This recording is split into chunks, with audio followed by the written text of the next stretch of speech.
Psachim, Dafnun Amud Bet, bonjour à vous tous. Baruch Hashem, aujourd'hui nous pouvons commencer un nouveau Perek, le Perek Makom Shenahagu. Alors dans ce Perek, on va beaucoup parler de Minagim. Makom Shenahagu, la Sot Melacha Berve Psachim at Chatzot, les endroits où on a l'habitude de travailler jusqu'à Chatzot, parce qu'après Chatzot, c'est assourd, de toutes les façons, pour tout le monde. Aussi, alors on a le droit de faire, on a le droit de travailler. Le magasin, n'importe quoi d'usine. Mais comme chez Nagouché Lola Sot, mais dans un endroit où on a pris l'habitude de ne pas faire de travaux, Erev Pessah, eh bien aussi on ne fait pas de travaux. Alors pourquoi après Chatzot on ne peut pas faire? Parce qu'après Chatzot il y a la préparation de Pessah, du Korban Pessah, au temps du Beth Amikdash, de la préparation des Matzot, etc., etc. Pourquoi on ne fait pas le matin? Parce qu'il y en a qui faisaient la Chumra de commencer déjà à se préparer depuis le matin. Maintenant, quelqu'un qui habitait dans un endroit où on travaille le matin, et il va dans un endroit où on ne travaille pas, ou le contraire. Il va dans un endroit où on ne travaille pas, dans un endroit où on travaille. On lui met les chumrot de l'endroit où il vient, ou de l'endroit où il va. Par exemple, s'il vient d'un endroit où on avait l'habitude de travailler, mais il va dans un endroit où on n'a pas l'habitude, il ne doit pas travailler. Et s'il vient dans un endroit où on n'a pas l'habitude, et il va dans un endroit où on a l'habitude, il ne doit pas travailler. Ça, c'est difficile à comprendre. Quand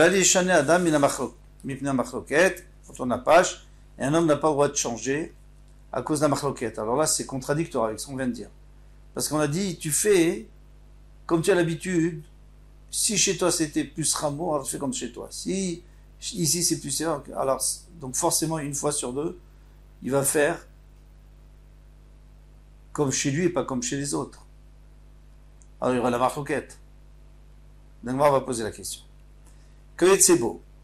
De la même manière, alors aucun rapport avec Pessah, à molir perot shevit, quelqu'un qui va d'un endroit à l'autre avec des fruits de Shemitah. Alors vous savez que les fruits de Shemitah, tant qu'il y en a dans les champs, eh bien on peut les garder à la maison, mais quand il n'y en a plus dans les champs, il faut les sortir. Parce qu'il y a écrit, tant que les animaux en ont, tu peux les garder à la maison. Sinon, il ne faut pas faire des réserves, c'est la Shemitah. Alors quelqu'un qui vient comme chez Kalou, il vient d'un endroit où il n'y a plus de fruits, il n'y a plus de légumes dans les champs, et il en a avec lui. Et donc, chez Kalou, les makom chez le Kalou, il va dans un endroit où il en reste. Il reste des légumes. Au même makom chez le Kalou, alors il vient dans un endroit où il n'en reste pas, donc il aurait dû les sortir. Les makom chez Kalou, pardon, chez le Kalou, c'est-à-dire qu'ils ne sont pas terminés, il en reste dans les champs. Donc il n'a pas besoin de les sortir, il n'a pas besoin de faire biour. Mais comme chez Kalou, à un endroit où il n'y en a plus. Chayv les vaers, de toutes les façons, il sera toujours obligé, les vaers, de les sortir dehors. Donc moi, je viens d'une ville où il y a énormément dans les champs, et j'ai apporté des fruits avec moi, je n'ai pas le droit de les garder à la maison. Je viens d'un endroit où il n'y en a plus, mais ici il y en a beaucoup, je n'ai pas non plus le droit de les garder à la maison. Donc la chumra de chaque endroit. Rabbi Yehuda n'est pas d'accord, il dit Tseva Velach Afata.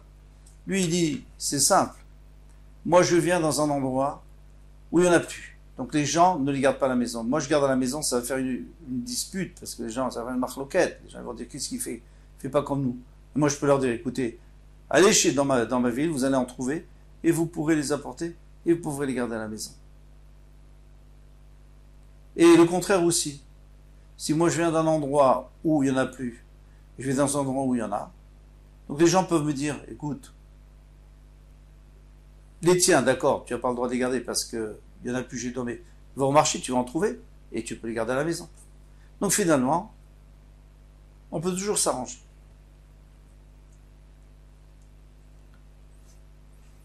Alors, on revient au début de la Mishnah. Maïré Arve Psachim. Pourquoi tu nous dis que Rev Pessah, qu'il y a des gens qui font et le matin, il y en a qui ont l'habitude de travailler, il y en a qui n'ont pas l'habitude de travailler, mais après Chatzot, personne ne travaille.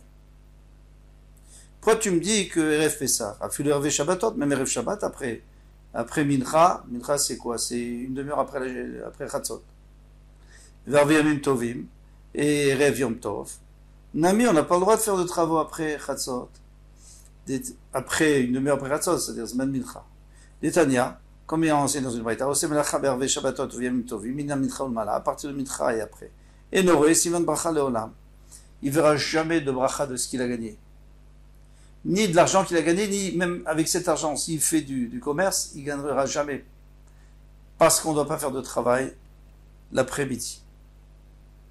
Alors il y a deux réponses dans la Gemara. Si c'est une contradiction, une fois tu me dis, c'est juste Erev Pessah, que ça dépend de l'endroit pour savoir si le matin, mais l'après-midi, c'est sûr qu'on n'a pas le droit. Tu vois bien que même Shabbat et les autres Yom Tovim, c'est la même chose. Shavuot, Sukkot. La Gemara répond, Ata mina mincha ulmala ou de asur. Samoch la mincha lo. Il dit, mais on ne parle même pas de mincha gdola, de mincha, du premier mincha qui est une demi-heure après la shkia, on parle du deuxième mincha, 9e heure et demie, c'est-à-dire 3 heures plus tard. Et ce, jusqu'à là, on a le droit quand c'est Rev Shabbat ou Rev Yom Tov. Mais Pessah, on n'a pas le droit. Acha mi Chatzot, ici à partir de Chatzot. Ah, si vous me demandez de toutes les façons, même si on parlait du premier mincha, mais c'est quand même une demi-heure de plus que Chatzot, disent les Mefarshim, on ne va pas commencer à faire toute une histoire pour une demi-heure. C'est sûr qu'il y a plus qu'une demi-heure. Et il y a 3 heures de plus, 3 heures et demie de plus. Il a mis deuxième réponse. Atam siman bracha ou de lochazé. Là-bas, il n'y a pas écrit que c'est vraiment Issour, il y a écrit qu'il n'aura jamais de bracha, il ne va jamais rien gagner de ça. Cet argent, il va le perdre. Aval shamotilome shamtinanle, mais on ne le met pas en quarantaine parce qu'il ne suit pas les paroles de Chachamim. Parce que ce n'est pas un Issour gamour. Acha shamote nami me shamtinanle. Mais ici, Erev Pesach après Chatzot, s'il fait un travail, on le met en quarantaine parce qu'il transgresse un Issour des Rabbanan. Goufa. Alors, on va essayer d'expliquer ce qu'on a vu. Aosem lacha berve Shabbatot ou berve Yamim Tovim. On a appris ça, on a appris que Erev Shabbat et Erev Yom Tov, Mina Mincha Ulmala. À partir de Mincha, deuxième Mincha, donc 9e heure et demie. Ou bien Motzei Shabbat aussi, on ne doit pas faire de travaux. Alors Erev Shabbat on comprend, Erev Yom Tov on comprend, c'est pour se préparer pour Shabbat et Yom Tov. Motzei, c'est quoi? C'est parce que, il y en a qui disent, tant qu'on n'a pas fait vite, il y en a qui disent, tant qu'on n'a pas fait Avdallah. Il ne faut pas, si vous voulez dénigrer un peu le Shabbat, à peine Shabbat sort, on fait des travaux. Non, on fait Avdallah, on fait vite Avdallah, et après on fait des travaux. Motzei Yom Tov, la même chose. Motzei Yom Kippourim, la même chose. Motzei Yom Kippour, c'est la même chose. Bechol makom shesham nidud avera. N'importe quel moment où ça ressemblerait à une avera. C'est pas une avera, mais ça ressemble, par exemple.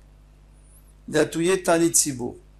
Si on a institué un ta'anit parce qu'il n'y avait pas de pluie, sur tout le peuple, ou en tout cas sur toute la ville, eh bien, on ne doit pas travailler.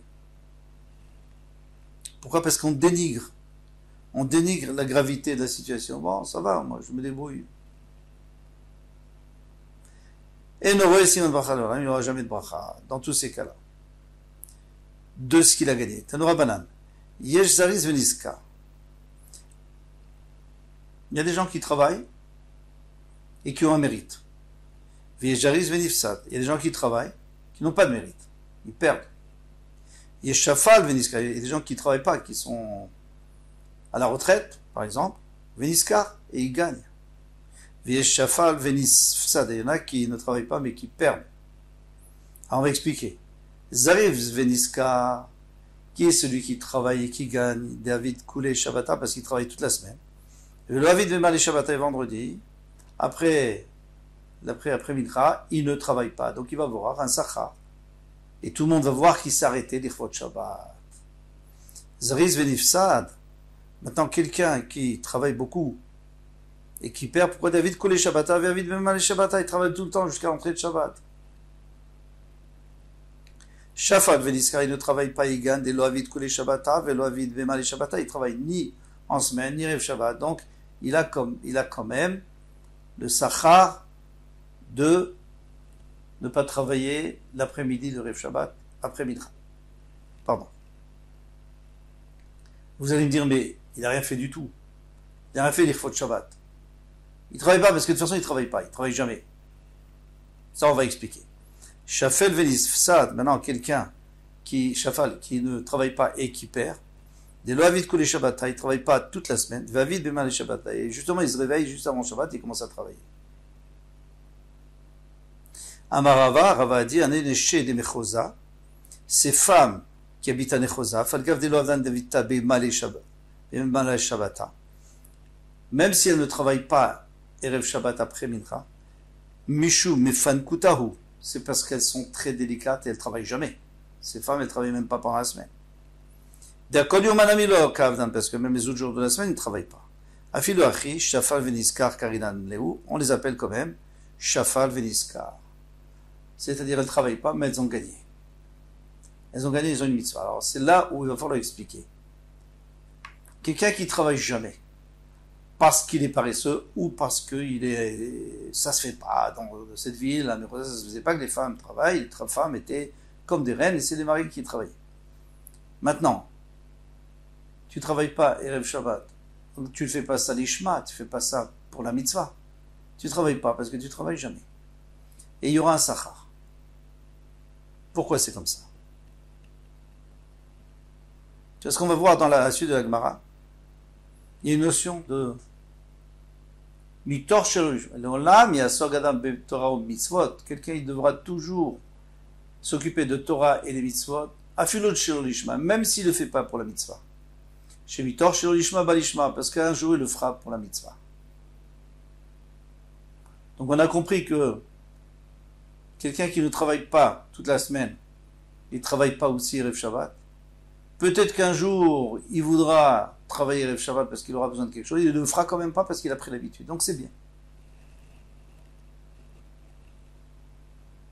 Donc, pourquoi la Gemara a parlé des femmes de Mechouza? C'est la même chose. Elles aussi, elles ne travaillent pas. C'est pour vous dire qu'elles, de toute façon, jamais elles auront l'occasion de travailler puisqu'elles sont hysténistes, parce qu'elles sont trop délicates. Malgré tout, elles ont une mission. D'où on apprend ça? De Balak qui a porté des corbanotes, il a été récompensé. Pourquoi il a porté des corbanotes? Pour faire du mal au Bnei Israël. Il a quand même été récompensé. Attention, ça ne va pas être le même Sachar, hein, bien sûr. Et c'est là qu'on va voir la Gemara. Rava Rame Ktiv. Rava a demandé Ki Gadol Ad Shamaim Chazdecha. Il dit ton chesed, Hachem, ta bonté, elle est jusqu'au ciel. Ktiv Ki Gadol Me'al Shamaim Chazdecha. Ta bonté, elle est au-dessus du ciel. Haketzat, comment est le cas? Kan Beosim Ishma. Celui qui fait l'Eshem Shamaim, c'est-à-dire il fait pour Hachem, pour la mitzvah, il reçoit un sachar au-dessus du ciel. Et Kan Beosim Shirishma, et celui qui fera chez l'Olishma, eh bien, celui qui fait juste parce qu'il a l'habitude ou parce que tout le monde le fait, alors, il aura seulement sous le ciel. Alors ça veut dire quoi ça? En réalité, il y a deux écoles. Il y a l'école de plusieurs mefarshim qui disent comme ça. Ils disent, quelqu'un qui a fait une mitzvah, il n'a pas fait pour l'ishma, il n'a pas fait les shem shamayim, eh bien, il aura une récompense qui sera par rapport à la nature. C'est-à-dire, il va recevoir une récompense naturelle. Il n'y aura pas de miracle. Tandis que celui qui fait l'ishma, il pourra avoir une récompense surnaturelle. Comme on voit très souvent, les tzadikim qui font l'ishma, il leur arrive des nissim, des miracles sans arrêt. Deuxième explication, et les deux se complètent en fait, c'est celle du Nefesh HaChaim, Ephraim de Valogine, qui dit, en réalité lui se base sur un pasouk du Nach, ce pasouk-là, Me'al Shamim Chazdecha, il dit que la récompense d'une mitzvah shelo lishma, qui n'est pas l'ishem shamaim, elle va être donnée sur terre. Tandis que la récompense qui est du mitzvah shelo lishma, qu'elle est lishma, eh bien, elle sera donnée dans l'olam, c'est-à-dire qu'elle va avoir une valeur des milliards de fois plus grande. Vective. Alors, Aketzat, comment est le cas? On a dit, Kan beosim lishma, si on fait lishma, Kan beosim shelo lishma. Ok de Rav Yehuda, d'Amar Rav Yehuda Marav. Alors, c'est comme Rabbi Yuda qui a dit en Odorav, de Olam Yasok Adam Torah mitzvot afal pi shirishma, quelqu'un il doit quand même étudier et faire des mitzvot, même si c'est pas l'ishma, même si c'est parce que tout le monde fait. Chez Vitor shirishma, l'ishma parce que plus tard, il le fera l'ishma. Une grosse question. On voit bien des gens qui font les mitzvot chez l'ishma, ils font pas pour Hachem, et 10 ans, et 20 ans, et 50 ans plus tard, ils font toujours pas pour Hachem. Ils font toujours pas l'ishma. Ils n'ont jamais atteint la madriga de l'ishma. Mais ici, on te promet que tu arriveras à l'ishma par habitude. En réalité, c'est pas vrai. Parce que l'habitude, c'est mauvais, justement. Quelqu'un qui s'habitue à faire sur l'ishma, ça va pas lui apporter grand chose. Non. La réponse, c'est que ça dépend dans quelle optique il a commencé la mitzvah. Au début, il a commencé la mitzvah, il voulait faire pour Hachem, mais il n'avait pas les forces, mais il n'avait pas l'envie. Je veux dire, il n'avait pas le Yetzeratov qui le poussait à ça. Alors il dit, moi je vais commencer à faire chez l'Ishma, je vais m'habituer, après ça va me faire plaisir. Et une fois que ça me fera plaisir, j'aurai plus de mal à le faire, et à ce moment-là je le ferai pour Hachem. Eh bien là, ça va marcher. Mais sinon, non. Tanoura Banan, Nomed nous a enseigné.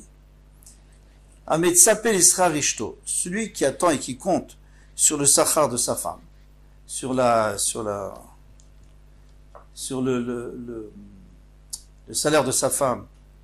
On va expliquer quel salaire. Ve'echaim, ou alors qui loue sa meule, et n'aurait siman bracha leolam, il n'aura jamais de bracha. Pourquoi? En tout cas, pas de ce qu'il va gagner ici. Srarishto, mitekolata. Ici, on parle qu'il envoie sa femme au marché avec une balance, et elle loue sa balance pour 1 centime, pour peser. Celui qui a besoin de peser, il pèse, et puis elle va. C'est pas joli d'abord. La pauvre, c'est un travail dégradant pour tellement peu. Non, ça c'est inacceptable. Et donc il n'aura jamais de bracha. Mais Rechaim, qu'est-ce qu'il disait après? Rechaya.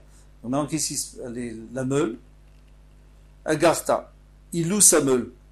Alors je ne sais pas pourquoi, mais les Farshim nous disent que c'est un travail qui est laborieux et qui ne rapporte pas grand-chose.